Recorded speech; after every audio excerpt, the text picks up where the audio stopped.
इस प्रकार कहने वाले मैत्रेय जी से विदुर जी ने अपनी मधुरवाणी से प्रसन्न करते हुए कहा, भगवान ज्ञान स्वरूप विकार रहित भगवान के निर्गुण परमात्मा के गुण और क्रियाएं कैसे होते हैं। कामस्य क्रीडिसा क्रीडायामुद्यमोर्भस्य कामस्य क्रीडिसान्यतः ततस्तृप्तस्य कथं निवृत्तस्य सदान्यतः। खेल में बालक की प्रवृत्ति जो है उसको बाह्य पदार्थ से अपेक्षा है, उसके भीतर सुख नहीं है, इसलिए वह बाह्य पदार्थ से सुख की कामना करता है। क्योंकि भगवान तो आत्मा राम है,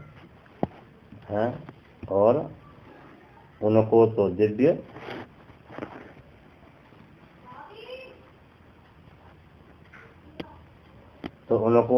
सुख की प्राप्ति भीतर ही है। वो तो आत्माराम कहलाते हैं, अंतराराम कहलाते हैं, बाहराराम नहीं है भगवान। तो और भगवान जो है अपने सत्वतम त्रिगुणात्मिका माया के द्वारा संसार की उत्पत्ति पालन और प्रलय करते हैं। इनका बोध जो उसको ज्ञान कहते हैं कभी लुप्त नहीं होता, फिर वो माया से कैसे संबंध रखते हैं।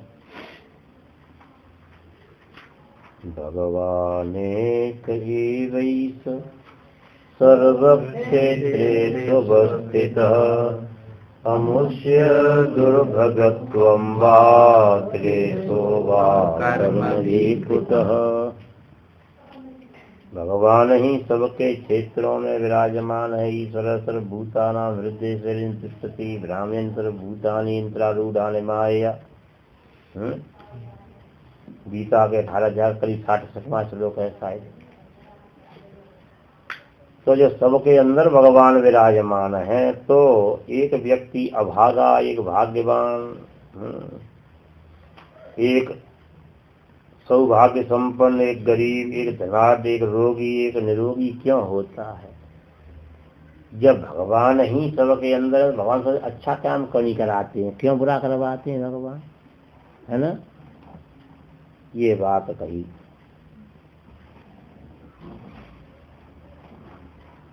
श्री सुखदेव जी महाराज से विदुर जी महाराज से, मैंने विदुर जी मैत्रेय जी पूछ रहे हैं इस बात को। तो मैत्रेय जी मुस्कराए और बोले, बस यही तो है भगवान की माया, राम जी की माया। कहूँ धूप कहूँ छाया। अब इस समय कहीं तो इधर जो कोहरा पड़ रहा है ना, ये दिल्ली साइड और ज्यादा होगा, और हरिद्वार की साइड तो बहुत ही ज्यादा है, और बद्रीनाथ की तरफ तो वहाँ जो कहते हैं 2 महीने से निकलते ही नहीं है।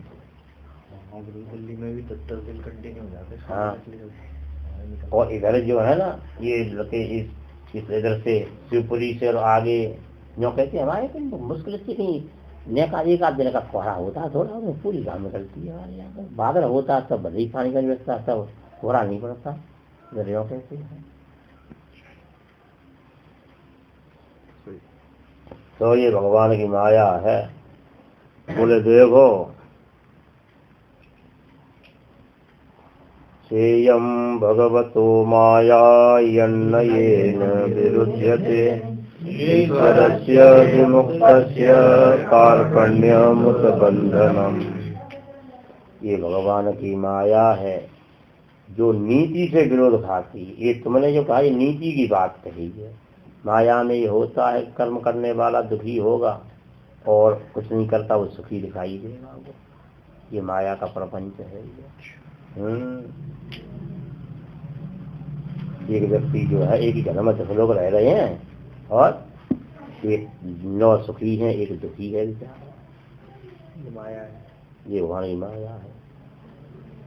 कैसे? बोले इसमें ये प्रतीति होती जैसे व्यक्ति सो रहा है तो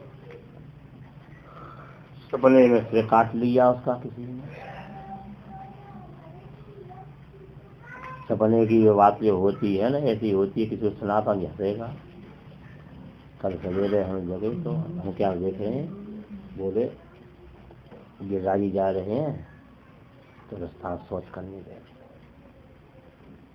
और सोच ही नहीं पानी। एक किसी के नल पे जाओ, वो उसका रोटी फोटी बनती, उसके पास में जाके हम हाथ धोने लगते थे, चल गए उसे सोचे नहीं आया चल गए।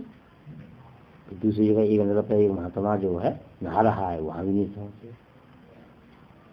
फिर देख रहे हैं कि रोज खड़ा पानी बरस रहा है। मैं बोला आज मत जाओ गिरिराज जी। हाँ तुम कोई कैसे तो करेंगे, तुम मुँह तो मूँहेंगे तो याद जाके बना। ऐसे ही कोई व्यक्ति जगह सर कट गया तो रो रहा है, वो देख कर और भी रो रहे हैं जिस तरह के। जब जग नहीं जाए तो तक उसको दुख दूर नहीं होगा। तो ये लिखा है ना, ये 12-16वें श्लोक में आभात्य पार्थम निर्म, ये नहीं है, कहाँ चला गया। अच्छा ये 10वें में प्रतीयत उपद्रष्टो स्वशिरच्छेदनादिक, देखने वाले व्यक्ति को विपरीतता की प्रतीति होती है, जीवित होने पर भी उसको लगता है मेरा सिर काट दिया किसी ने। देखो जो सपने सिर काटे कोई,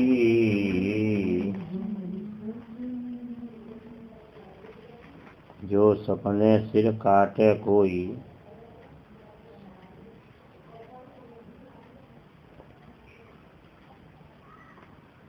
बिन जागे दुख दूर न होई।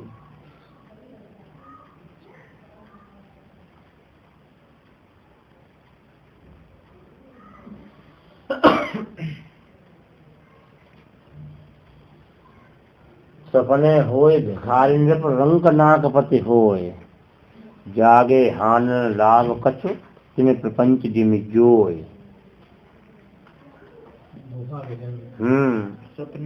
सपने होए भिखारी नृप, सपने में भिखारी राजा बन जाए। सपने होए भिखारी नृप,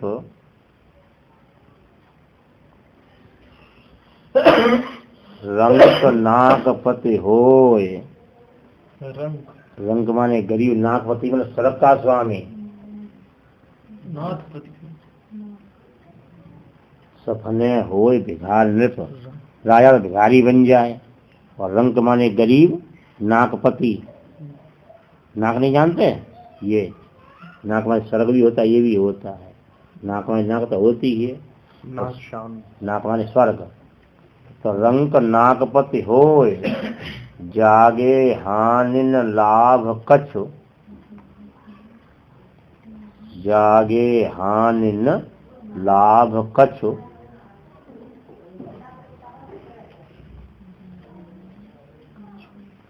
तिमि प्रपंच जिम जोय।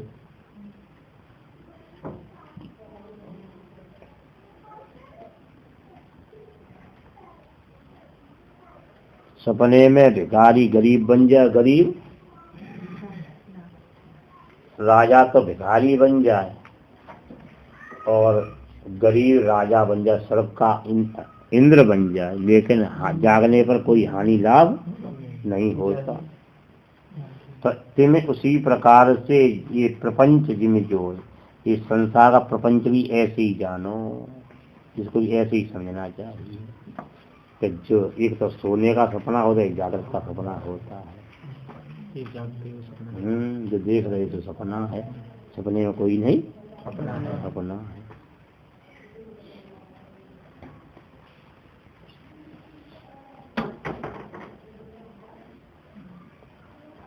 तो ये जैसे जल में चंद्रमा की किरणें प्रतीत होती हैं, चाहे जल में चंद्रमा या सूरज की किरणें पड़ रही हैं, तो क्या लगता है पानी के हिलने पर सूर्य चंद्रमा कांपते मालूम पड़ते हैं।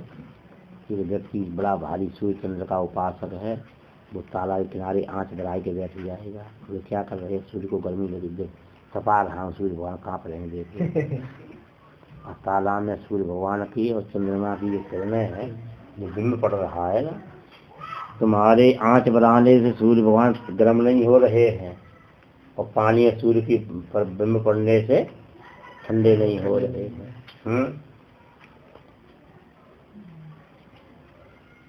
एक राजा की रानी के गले में सोने का हार था, बढ़िया लाल मणि जड़ी हुई थी, लाल मणि होती है।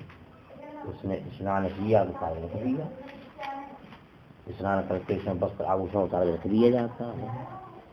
अब क्या हुआ, एक चील जो थी ना, उसने देखा दूर से तो लगा के ये तो हार है, वो मांसा पिंड है। उसने क्या किया, चौंचम पकड़ करके ले गई। पकड़ते ही मालूम पड़ गया कि तो लाल है, मांस पिंड नहीं है। उसने ले जा करके वृक्ष की डाली पर रख दिया। चौरे क्या कर रहे हो? अरे फिर खरोड़ का की हो रही है या?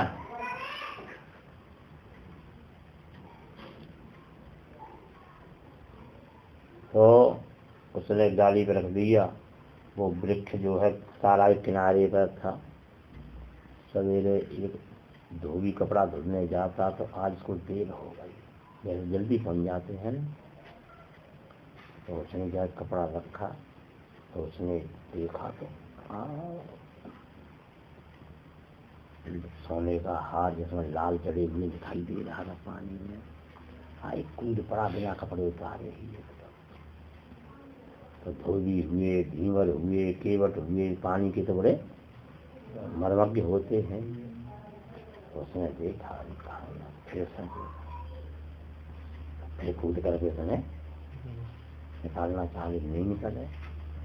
दूसरा धोबी आया, बोले क्यों कपड़ा धो रहा है आज? अरे बोले देर हो गई। बोले मुझे भी देर हो गई। तो किसने नहाए क्यों रहा है? नहाए नहीं रहा है। देखिए जो है ना हार है सोना लाल का, लाल में चढ़े हुए हैं इसमें। हम तो आधा आधा बांट रहे हैं। बुझारी वाह, अब तो मौज आएगी आज। जो नंबर बाई नंबर कूदते हैं, हम बोल ऊपर से हो से। अब जो है लेकिन वो नहीं मिलता।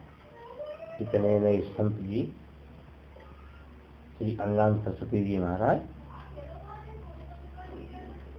आए। बोले क्यों, कैसे घूम रहे हो, कैसे कूद रहे हो? अरे महाराज आपको भी हम दे देंगे हार। बोले चलो ये नहीं है, ये प्रतिबिंबवाद है, तुम नहीं जानते हो। ये नहीं है, देख वो ऊपर है, ये परछाई पड़ रही है। वो लेके आए। बोले महाराज जी इसको काट दें, आधा तिहाई तिहाई है। तो पहले किसने देखा? बोले मैंने। तेरा आया। धोबी कहता बाबा तुमको चाहिए नहीं तो मेरा क्यों गला काट रहे हो तुम? तो जैसे जल में परछाई मालूम पड़ती है, और सूर्य चंद्रमा कांपते मालूम पड़ते हैं परछाई से। ऐसे ही शरीर में सुख दुख की अनुभूति होती है। मन शरीर त्रस्त होता है सुख दुख से, लेकिन आत्मा को मालूम पड़ता है कि हमें कष्ट हो रहा है। तो ये कैसे होगा?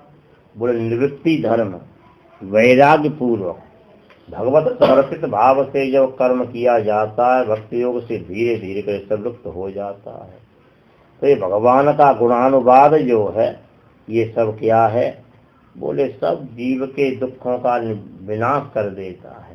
केवल भगवान का श्रवण और गान और भगवान के चरणों में प्रीति हो जाए फिर तो बात ही क्या है।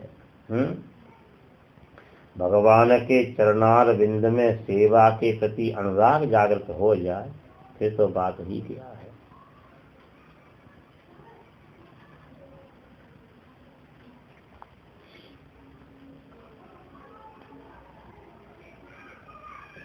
यश्च मूढतमो लोके यस्य बुद्धे तरंगतः सावुभौ सुखमेधेते यस्यते अंतरितो जनः।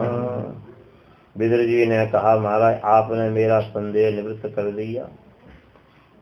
अब मेरा मन दौड़ता है, एक तरफ तो ये माया है ये निर्मूल होकर के भी जीव को बाधित करती है। दूसरी तरफ ये ब्रह्म परमात्मा सबसे अलग होकर के भी संसार में दिखाई पड़ते हैं। क्यों? तब विदुर जी कह रहे हैं कि जिसकी जड़ नहीं है फिर भी दिखाई देती है। ये अमरवेल देखी है ना, अमरवेल की जड़ नहीं होती है, लेकिन किसी पर डाल दो उसी फैल जाती है। वृक्ष में फैलेगी, छत पर नहीं फैलेगी, वो लिपट जाती है ना, ऊपर तक सुखा देती है इसको। देखो, अमरवेल बिन मूल की, अमरवेल बिन मूल की प्रतिपालत है ताहे। अमरवेल बिन मूल की प्रतिपालत है ताहे। रहीमन ऐसे हरिहित जी, रहीमन ऐसे हरिहित जी, खोजत फिरिए काहे।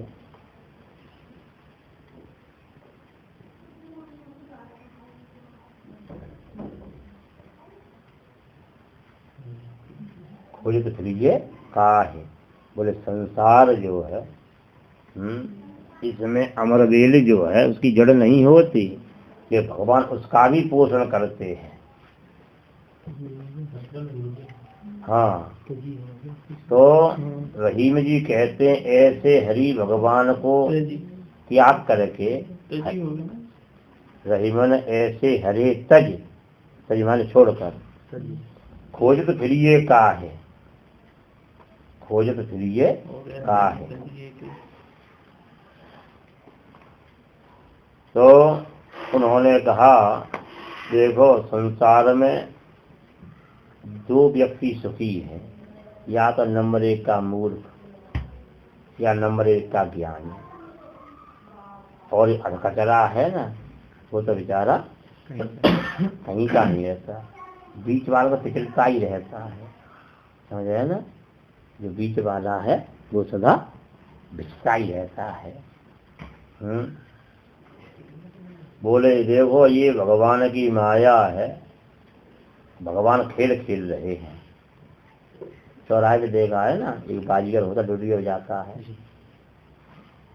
और एक छोटे बच्चा को बिठाई देगा, उसको टोपा लगा देगा, ऐसी लंबी छोटी होगी इसमें, है ना, उसकी मूछें बनाई देगा। हाँ कहो क्या करोगे, तो करेंगे जो कहोगे। ऐसी भगवान का खेल है। भगवान क्या करते हैं देखो, ईश्वर बाजीगर सुघर, ईश्वर बाजीगर, ईश्वर बाजीगर सुघर,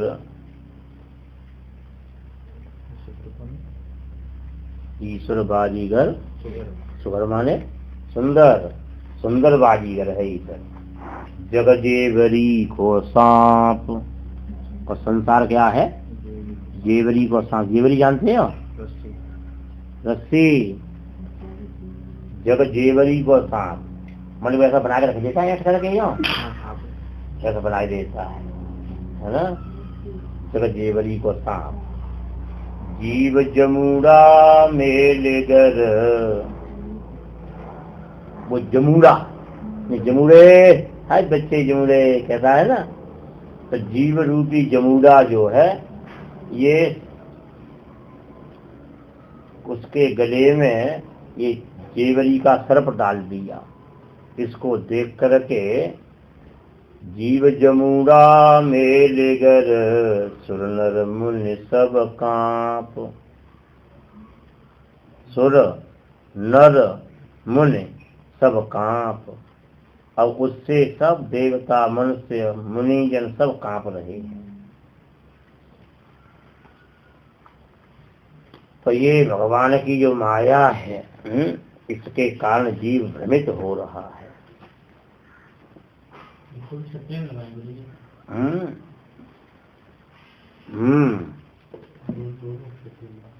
मैंने कभी कहीं बोल कोई सा बोल दिया, कभी कोई बोल दिया करना।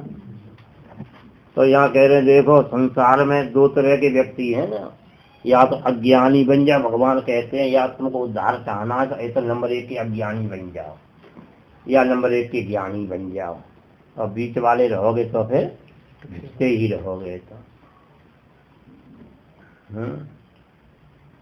कछु सज्जन कछु दुष्टता, कछुक ज्ञान अज्ञान,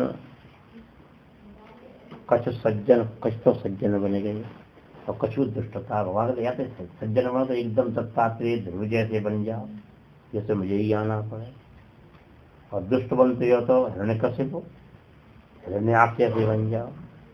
हिरण्यकशिपु नहीं कह पाते ये लोग, है ना, हिरण्यकश्यपु बोलते हैं। हिरण्यकशिपु बोलना नहीं आता है। हिरण्यकशिपु बोलने में अपने आप को असभ्य मानते हैं, है ना। हिरण्य कशिपु, कशिपु नहीं कशिपु। हाँ, तो कछु सज्जन कछु दुष्टता, कछुक ज्ञान अज्ञान, कछुक ज्ञान अज्ञान, वे नर ऐसे जाएंगे, वे नर ऐसे जाएंगे ज्यों धोबी को स्वान, ज्यों धोबी को स्वान, स्वान माने कुत्ता। बस बस गुरुजी ये किसका है दोहा? किसी संत का है, कौन बनाएगा, फिर थोड़ी बनाते हैं लोग। हाँ, तो सज्जनता थोड़ी सी है, थोड़ी सी दुष्टता है, थोड़ा ज्ञान है, थोड़ा अज्ञान है, ऐसे लोगों की दशा हुई हो जाती है कि धोबी का कुत्ता जो होता है ना, उसके पास में रोटी खाता, धोबी के पास में एक दिन सोचा रोटी देने में हरी तरह भाई खाता हूँ जाकर के, वहाँ से चला वो दूसरे मार्ग से, तो धोबी ने लेके आई रोटी, बोले कुत्ता नहीं है, बोले घर चला गया। वो घर पहुंचा तो लोगों ने सोचा कि इधर को नहीं खाता ही है, अब बेचारा कभी वहाँ भागे, फिर घर पे आ गए, लोग निश्चिंत हो गए। तो ये है, भगवान कहते हैं या तो सज्जन श्रोमणी बन जाओ या दुष्ट दुरात्मा बन जाओ। तो श्री विदुर जी महाराज ने यहाँ पर प्रश्न कर दिए कि 18-17वें श्लोक से लेकर के और जो है ये 41 तक 24 प्रश्न है मात्र। तो 24 प्रश्नों में उन्होंने यही वो पूरा सृष्टि का क्रम जितना है भागवत ये सब पूछ लिया। महाराज वर्णाश्रम विभाग क्या है, लोग कितने हैं, कौन सा पर्वत कहाँ पर है, क्या कहाँ के लोग क्या करते हैं, ये सब पूछा। प्रवास का धर्म क्या होता है, व्यक्ति घर पर रहता है उसका श्राद्ध की विधि क्या है, दान की विधि क्या है, महाराज कथा की विधि क्या है, ये सब पूछ लिया उन्होंने।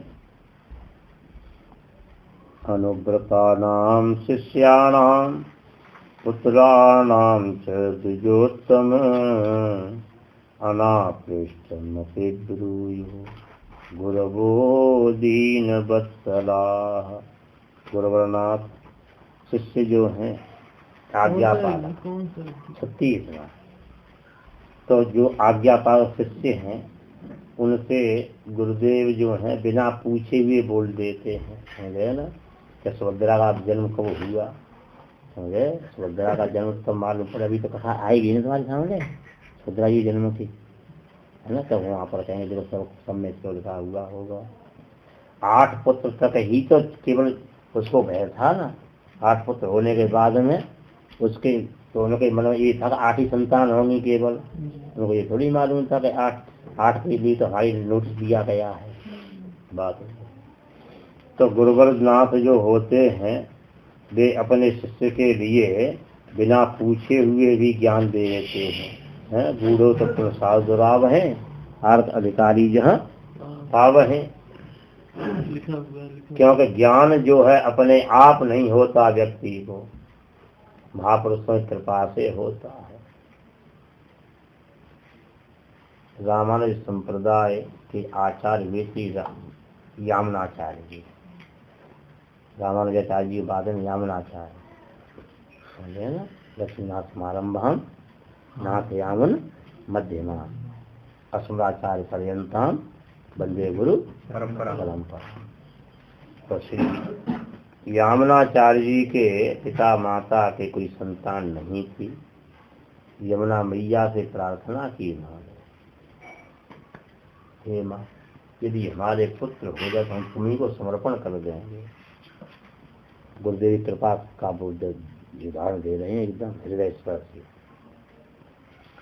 भगवत कृपा से पुत्र रत्न की प्राप्ति हुई। दोनों दंपति आए और उन्हें यमुना जी में पुत्र को प्रवाहित कर दिया। 12 दूर प्रसन्न होकर के स्नान करके चलने की तैयारी में थे तो एकदम यमुना जी की तरंग आई और बच्चा उनकी पत्नी की गोद में एकदम आके गिरा। बस नाम रख दिया उसका यमुना प्रसाद, और यमुना की कृपा से प्राप्त हुआ है। एकदम बच्चा जीता जा रहा हुआ। बालक को गुरुकुल में भेजा गया तो यामुनाचार्य गुरु जी ने नाम रख दिया यामुनाचार्य। पढ़ के बड़ा भारी बालक को गुरु जी ने पढ़ाया। और भी थे वहाँ पर। एक पंडित जी थे, उन्होंने सरस्वती की साधना की। सरस्वती माता से वरदान मांगा, क्या चाहते हो? बोले जो भी मेरे सामने शास्त्रार्थ में आवे वो पराजित हो जाए। ये मत। अब वो आए तो पंडित जी एक राजा से कहा, राजा के हाँ हमारी इच्छा है विद्युत गोष्ठी किया, शास्त्रार्थ किया जाए और जो हार जाए उसको दंडित किया जाए। राजा वो अच्छा लगा, ठीक है। तो कहिए बोले ऐसे करके क्या होगा, पंडितों में थोड़ा ज्ञान की वृद्धि होगी। और क्या किया कि ब्राह्मणों की गोष्ठी की और प्रश्नों को करके उनको तो हरा दिया और उनको 100 रुपये दंडित किया गया। बोले अब जो हार गया वो प्रत्येक ब्राह्मण 100 रुपया महीना देगा ब्राह्मण पंडित जी को। राजा को भी आनंद आया। ठीक है, ऐसे करके अब हर 8वें 10वें दिन की गोष्ठी होती और पंडित जी का नाम हो गया सरस्वती वरद पुत्र कोलाहल। पंडित कोलाहल जी महाराज, उनके आने में कोलाहल मच जाता था। अब वो सब जगह उन्होंने अपना डंका पीट दिया और तो कोलाहल सरस्वती वरद पुत्र ये कहलाते। सब जगह से उनके पास में जो शास्त्र हार गया वो तो पैसा दो, जो नहीं शासन करना चाहता वो पैसा भेज दो। तो लोग सोच रहे थे कि काय के लिए भगीरथ करवाओ अपने, बढ़िया 100 रुपये महीना वैसे ही भेज दे जाओ। अब गरीब व्यक्ति के लिए पैसा उस समय ही भारी था, आज भी भारी है, समझे है ना। तो उन्होंने कही है, बोले क्यों? वो पंडित जी जो है संगीत वो पंडित बालकों पढ़ाते हैं वो नहीं आए, टैक्सी में वहाँ नहीं आए। राजा से कहा, राजन भैया। राजा का सेवक गया, घोड़े पर बैठ गए। पंडित जी प्रणाम। बोले कोलाहल पंडित जी के यहाँ से हम आए हुए हैं, उन्होंने शास्त्रार्थ के लिए आहूत किया है आपको, चलो और नहीं चाहते हो तो 100 रुपया महीना दो। बेचारे वो बड़े सीधे थे गुरु जी। अरे राम राम, ये बड़ा धर्म संकट आ गया। वो सरस्वती से कृपा पात्र हैं और उनके प्रश्नों का हम खंडन नहीं कर पाएंगे और फिर हार जाएंगे, 100 रुपये महीना कहाँ से दिया जाएगा। छोटे से यामुनाचार्य जी बात सुन रहे थे तो बोले, गुरु जी हाँ क्यों 100 रुपया महीना मांग रहे हैं वो? बोले शास्त्रार्थ में हार जाएंगे तो। बोले तो हार जाएंगे तभी तो देंगे, हमको भेज दो आप। अरे बेटा, बड़े बड़े पंडित उनके सामने फेल हो जाए, तुम क्या चाहिए हो? अरे गुरु जी आपका वरद हस्त है हमारे ऊपर, तो हम आपको जाने की जरूरत नहीं पड़ेगी। और उनके बड़े गुरु भाई जो थे वो बालक की प्रतिभा को देखते रहते थे। हाँ गुरुदेव आप आदेश करें। तो बालक को लेकर आई, पीना ही है 100 रुपया, तो आप क्यों जाएं? हम लोग जाएं तो ये तो हो जाएगा भाई, चेला आए थे तो गुरु जी आते संभवतया शायद जीत ही जाते। अब बात समझ आई, गुरु जी बोलते हैं ना सर का लोगों के ये भी देख के आएंगे, चाय पानी से चले जाएंगे, क्या करे वहाँ पर। तब गए, क्या सुंदर यमुना चाली बटको चले जा रहे थे, बाकायदा अपना तिलक लगाए हुए उस पुंड। तो रानी ने देखा, रानी ने कहा तो वहीं से आपस में राजानी बात कर रहे थे, बोले ये बालक जीत जाएगा जरूर है। अरे कि जीत जाएगा, इसके बाप के बाप के बाप तो हार गए। उन्होंने कहा यदि जीते, रानी ने कहा नहीं देख लेना था। बोले जीत गया ये तो इसको मैं आधा राज दे दूंगा। राजा ने कहा। अब गुरुदेव कृपा से यमुना चाहे वो सब बातें सुनाई, सब मालूम पड़ गई उनको अपने आप। वहां पे अब आए वहां पर तो उन्होंने कहा सेवक ने के ये ब्रह्मचारी भेजे हैं, तो आओ। तो उन्होंने कहा कि तो ये कोलाहल पंडित आप ही हैं? बोले हाँ। तो क्या पूछना चाहते हैं आप? अरे बोले हम क्या पूछें, तुम पूछो, हम उसका खंडन करेंगे। अच्छा हाँ। तो बोले हम बोलेंगे इसका खंडन करोगे तो हम बड़े हुए तुम बड़े हुए, तुम बड़े हुए तो तुम नीचे बैठो, हमको ऊपर बैठने दो। अब इतना जब हुआ तो जो हारे हुए पंडित बैठे हुए थे बेचारे सर्वहिया देते थे, सर्वहिया देते ही चलो वहीं आनंद लेंगे और उन्हें तालियां बजाना चालू ही करेंगे।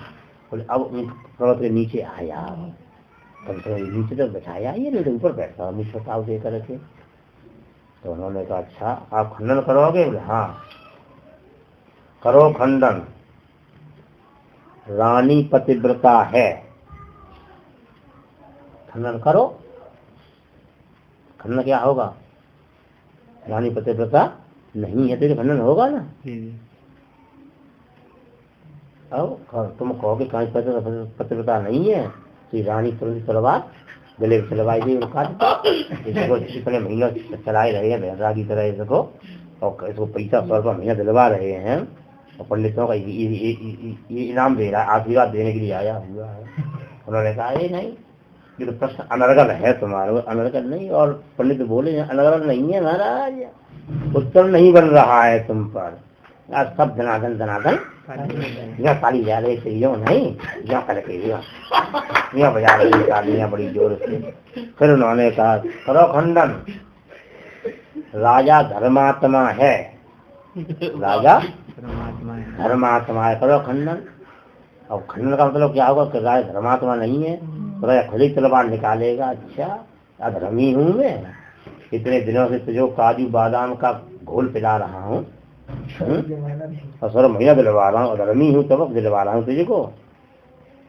बोले तुम्हारा प्रश्न जो है बेसिर पैर का है।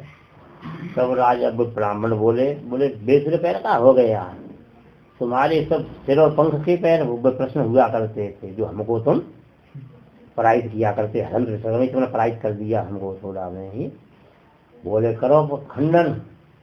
पंडित जी कोलाहलाचार्य जी तुम्हारी माता पुत्रवती है, तुम्हारी माता पुत्रवती है, करो खंडन। पुत्रवती नहीं तो मरो, फिर बिना घोट के मरो तो पुत्रवती नहीं होगी। जिसके पुत्र नहीं हो वो पुत्रवती नहीं होती है। बोले कि नहीं तुम्हारा प्रश्न जो है कुछ ऐसा ही है, युक्ति युक्त नहीं है। नीचे से आवाज आ रही थी युक्ति नहीं तो कहते खंडन करें किसी प्रकार का जो भी बात होगी। अब उनके छोटे गुरु भाई जो बड़े गुरु भाई थे बैठे हुए थे, पता नहीं से घूम कहाँ से बात निकल रही है। ये गुड़ी ने कभी नहीं पढ़ाया, गुड़ी तो कहती थी तो शुरू में जाओ तो नारायण नमस्कार तो बोला करो, मंगलाचरण से कुछ नहीं किया इसने। बोले देखो हम खंडन करते हैं, ये रानी जो है पतिव्रता नहीं है। छोटा बच्चा उसकी बात थोड़ी हो सकता है, कोई बड़ा हो तो तलवार वगैरह काटने का आदेश हो जाए। नाबालिग की हत्या का तो अपराध होता है, क्यों काटा तुमने इसको? बोले सुनो पूछो रानी राजा से जाकर के, जब हम आ रहे थे तो क्या बात कर रही है? रानी ने कहा था राजा से कि ये बालक जो शास्त्रार्थ में जीतेगा, पूछो। राजा कहते नहीं जीतेगा। तो राजा से पूछो, और तुम पंडित बताओ, जो स्त्री अपने पति की बात को नहीं माने उसको पतिव्रता कहा जाएगा कि पतिव्रता नहीं कहा जाएगा? अरे वाह, एकदम सभागार जो तालियों से। राजा ने कहा कि वो इतना दूर का मर्मज्ञ कि हम दोनों आपस में बात कर रहे थे इतनी दूर से। बोले हो गया? हाँ। बोले उत्तम के बस मन असमाही सपने आन पुरुष जग नाही। अब उत्तम पतिव्रता ये होती है पति के अलावा बस एकदम। बोले ये थे अधिक धर्म अनंत दूजा सादर शास्त्र पद पूजा। तो बोले इस प्रकार से पतिव्रता नहीं है रानी का बात सही है। हाँ भाई तो ब्रह्मचारी जी इस युक्ति के अनुसार है पतिव्रता नहीं रही। बोले राजा धर्मात्मा नहीं है, राजा धर्मात्मा नहीं है, तभी तो खंडन होगा ना। राजा धर्मात्मा होता तो ये कहता कि सुनो ये तो शास्त्रार्थ है, इसमें क्या पराजय है। पंडित जी 100 रुपया महीना हम देंगे आपको, सब व्यवस्था करेंगे, लेकिन राजन तुमने जो है इन ब्राह्मणों से 100 रुपया महीना उगाई करवाई तुमने अपने सैन्य बल के द्वारा, इस अंत में तुम धर्मात्मा नहीं हो। सोचिए न कहे जो नीति न जाना जहीन प्रजा प्रिय प्राण। इसको सुनकर के एकदम बड़ी भारी प्रसन्नता। और सुनो पंडित जी तुम धर्मात्मा नहीं है, तुम्हारी माता पुत्रवती नहीं है। क्यों? पुत्रवती युवती जग सोई रघुवर भगत जासुस होई। यह तुम्हारी माता पुत्र तुम भगवान के भक्त होते इस प्रकार ब्राह्मणों का शोषण नहीं करते। तुम जो है कह कि हाल की तो क्या है, ये तो वाणी का विलास मात्र है। पंडित जी और चिंतन करो, इस ग्रंथ का अवलोकन करो तुम, जिससे तुम्हारा विवेक जागृत होगा। इस प्रकार से जो है बड़ी भारी प्रसन्नता होगी। कोलाहल पंडित जी ने कहा कि अरे तुम्हारे गुरुदेव कौन है, चलो मैं तुम्हारे गुरुदेव के चरण का स्पर्श करना चाहता हूँ। तो ये होता यहाँ कह रहे हैं कि सतो ज्ञानम कुतः पुंसाम भक्ति वैराग्य में है। भक्ति वैराग्य जो है पुरुष को केवल गुरुदेव कृपा से प्राप्त होती है। विदुर जी महाराज ने कहा कि आप कृपा करके ये बताइए हमको, मित्र भावना से आप बताओ। आप मित्र भावना से बताइए हमको। सुखदेव स्वामी कहते हैं इस प्रकार से जब कहा मैत्रेयी बड़े प्रसन्न हुए और बोले सतसे बनियो बत पूर्वंसो यल्लोकपालो भगवत् प्रधान बभू इतिहासित कीर्तिमालां पदे पदे नो कन्यस्य वीक्षणम्। मैत्रेय जी ने कहा बड़े हर्ष का विषय है कि पूर्वंश कौन संसार है। चलो हो संत हो गए। बोले अजित कीर्तिमाला को आप निरंतर पग पग पर जो है बढ़ा रहे हो, नूतन करते हो, इसलिए धन्य हैं आप। मैत्रेय जी ने कहा देखो थोड़े से सुख की प्राप्ति के लिए व्यक्ति बड़े भारी दुख को प्राप्त होता है। इसका विराम केवल हो तो भगवान के चरणों की भक्ति, वो हम तुमको भागवत बता रहे हैं। अब श्री मैत्रेय जी महाराज अपनी गुरु परंपरा बता रहे हैं।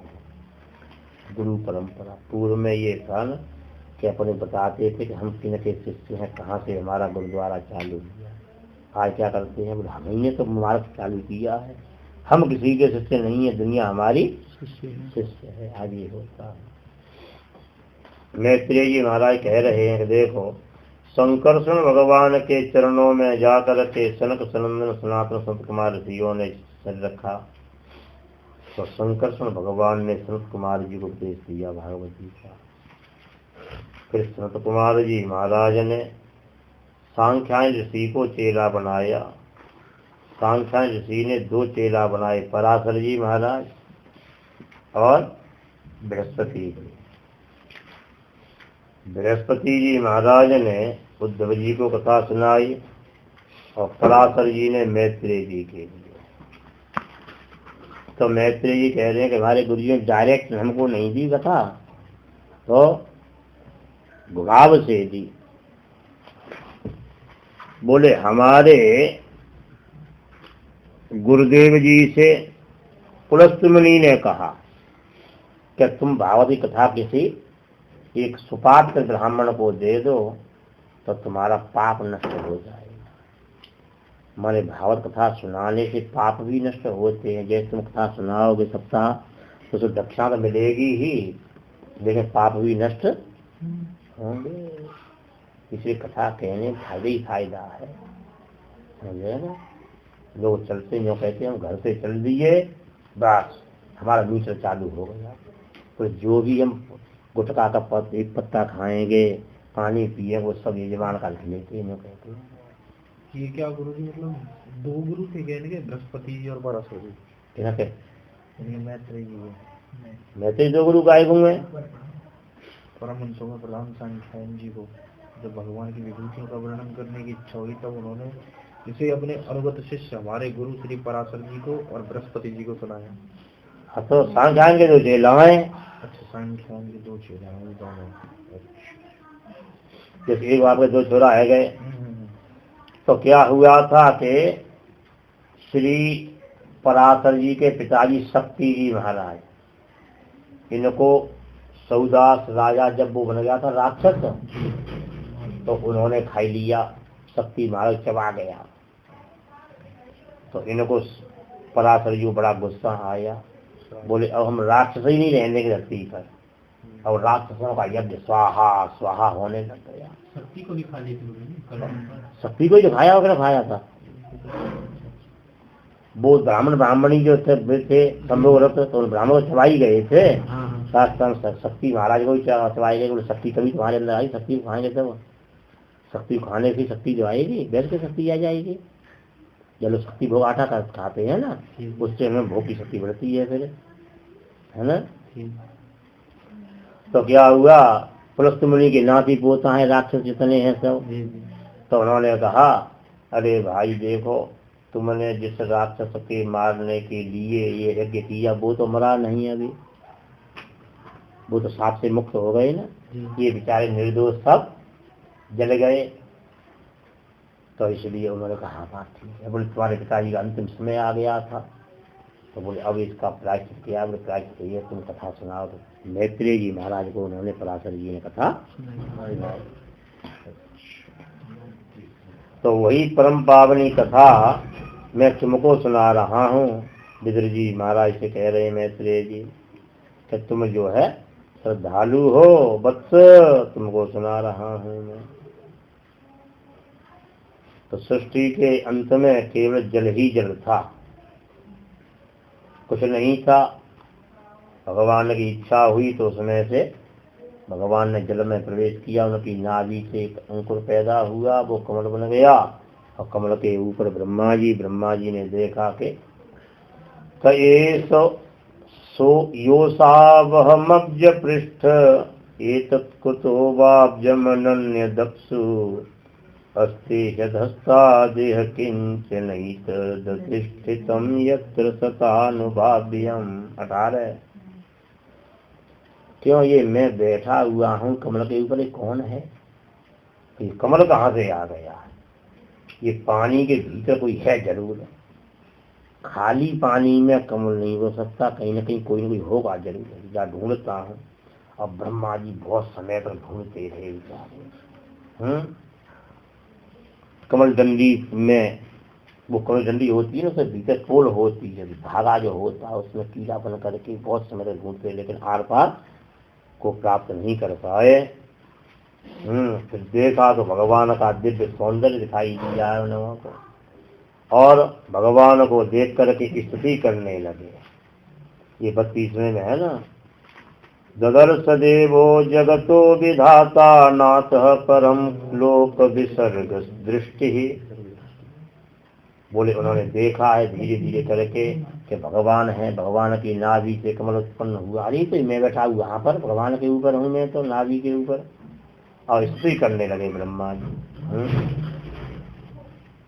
ब्रह्मोवाच ज्ञातोऽसि मेद्य सुचिरान्ननु देह भाजाम् न ज्ञायते भगवतो गतिरेत्य वद्यम् नान्यत्वदस्ति भगवन्नपि तन्न शुद्धं माया गुणव्यतिकराद्यदुर्विभासि। ब्रह्मा जी ने कहा भगवान मैंने आपको जान लिया, बहुत समय से जीव लोग नहीं जान पाते, ये बड़ा दोष है उनका। बोले क्या जाना तुमने, जो कुछ है सो आप ही आप हैं, आपके अलावा कुछ नहीं है। बोले दिखाई देता ये सब मिलावट युक्त है, इसमें मिलावट है, खिलावट है, दिखावट है, सजावट है, रुकावट है, ये जितनी है ये सब आज ये सब प्रपंच है। ये माया के गुणों से आप ही भिन्न भिन्न रूपों में प्रतीत हो रहे हो भगवान। मैं आपका आश्रय ग्रहण करता हूँ, सब आप ही आप हैं, आप ही आप तो आप हैं, गधे के मालिक के बाप हैं, गधे के मालिक के बाप हैं। बोले जड़ चेतन जग जीव जत सकल राममय जान बंदों सबके पद कमल सदा जोर जुग पान। जड़ चेतन जग जीव जत, जड़ चेतन जग जीव जत सकल राममय जान, सकल राममय जान बंदों सबके पद कमल, बंदों सबके पद कमल सदा जोर जुग पान।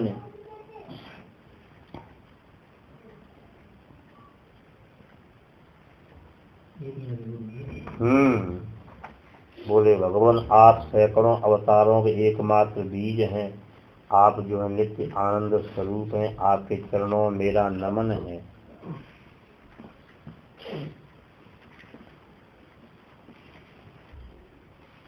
ब्रह्मा जी प्रार्थना करते हुए आ रहे हैं भगवान। जीव जो है दिन में काम काजों के कारण इतना आसक्त रहता है कि भोजन करते करते सो गया, लेकिन इतनी चिंता रहती है मन में उसके में कि वह थोड़ी देर में नींद टूट जाती है। ऐसे बड़े ऋषि मुनि भी भले ही वो मुनि कहलाते हों, लेकिन आपकी कथा वार्ता स्मृत प्रसंग विमुखा यह संतरंती, आपकी कथा प्रसंगों से रहित हैं, तो 10वें श्लोक के 4 चरण में भटकते रहते हैं।